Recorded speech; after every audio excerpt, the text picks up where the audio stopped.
عبارة الموت.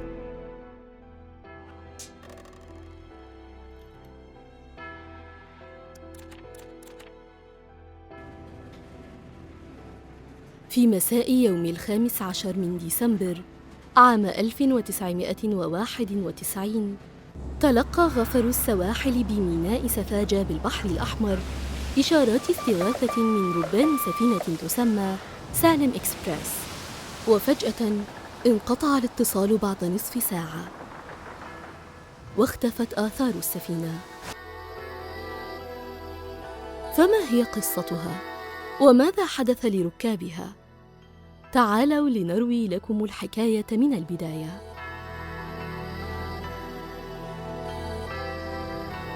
كانت السفينة تحمل في البداية اسم فريد ساكاماروني، وهو عضو في المقاومة الفرنسية في الحرب العالمية الثانية.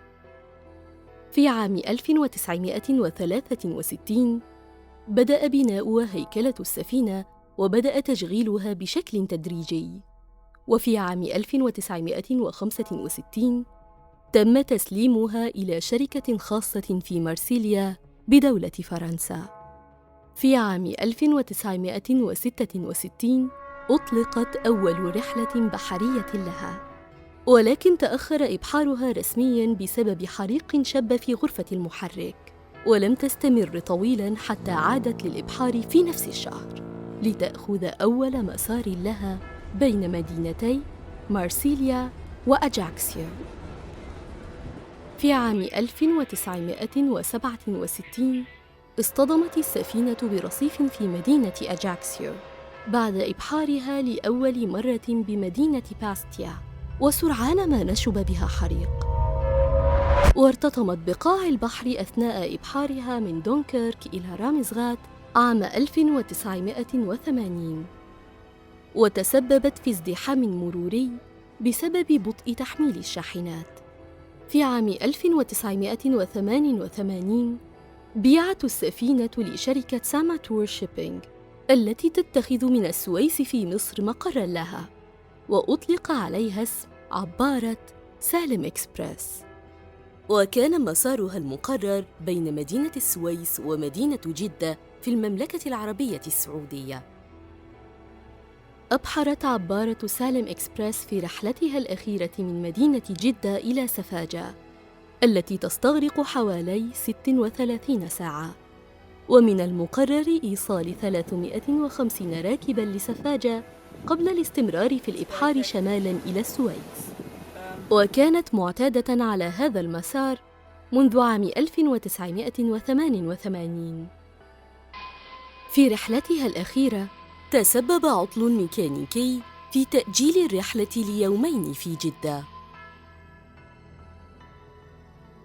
وكان معظم ركابها من العمال ذوي الأجور المتدنية الذين يسافرون إلى منازلهم بالقوارب لقضاء الأجازات، بالإضافة إلى 150 من الركاب عائدين من الحج. ولسوء الحظ، أثناء جنح السفينة على شعاب مرجانية على بعد 6 إلى 10 أميال من الشاطئ، انحرفت عن مسارها المخطط، وأحدثت الشعاب المرجانية ثقباً في مقدمة السفينة، وتسبب في تسرب مياه البحر إلى سطح العبارة. زعمت التقارير الأولية أن السفينة انحرفت عن مسارها وسط الرياح العاتية، وهناك اعتقاد بديل نقلته صحيفة الأهرام يفسر سبب غرق السفينة، وهو أن القبطان غير مسار العبارة عمداً إلى طريق مختلف لاختصار الطريق ولتقليل عدد ساعات الرحلة.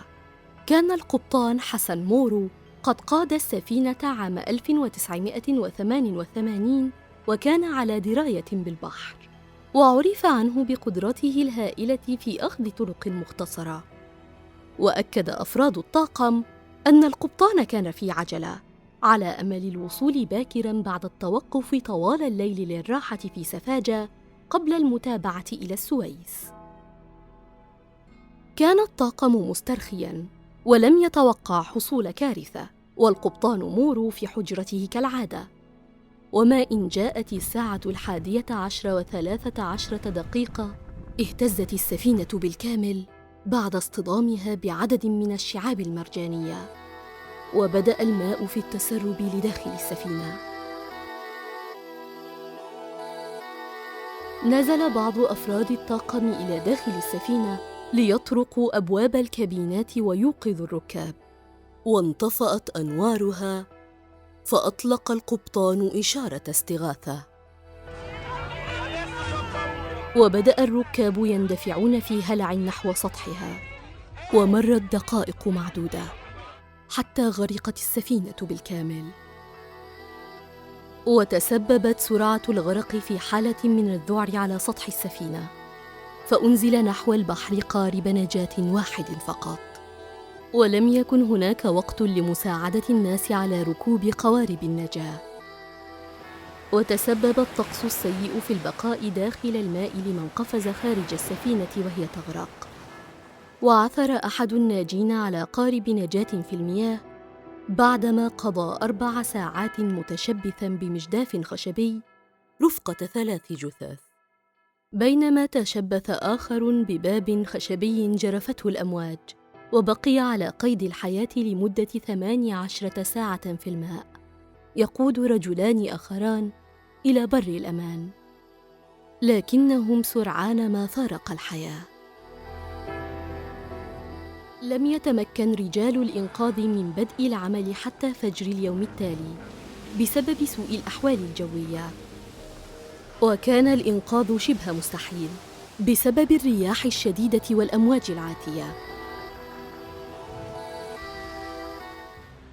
بدأت عملية الإنقاذ من خلال 4 سفن تابعة للبحرية المصرية، و3 طائرات نقل تابعة للقوات الجوية، و4 طائرات هليكوبتر أمريكية وأسترالية. ألقيت سترات النجاة على الناجين، كما ساعدت القوارب السياحية في إنقاذ بعض الغارقين في البحر، وأنقذ 150 شخصاً من أصل 180 ناجياً. وكانت تتوقف محاولات الإنقاذ في الليل بسبب الطقس والظلام.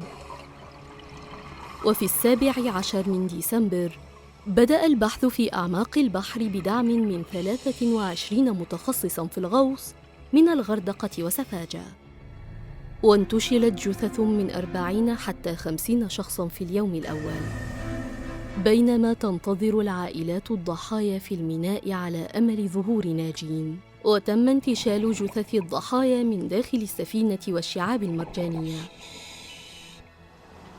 وعثر على قبطان العبارة حسن خليل مورو و2 من أفراد الطاقم. وتوقفت عمليات الغوص في قاع البحر بعد 3 أيام، وأصرت السلطات المصرية على إغلاق مداخل السفينة لحماية الموقع، واعتبرته مقبرة لجثث الضحايا التي لم تتمكن من انتشالهم.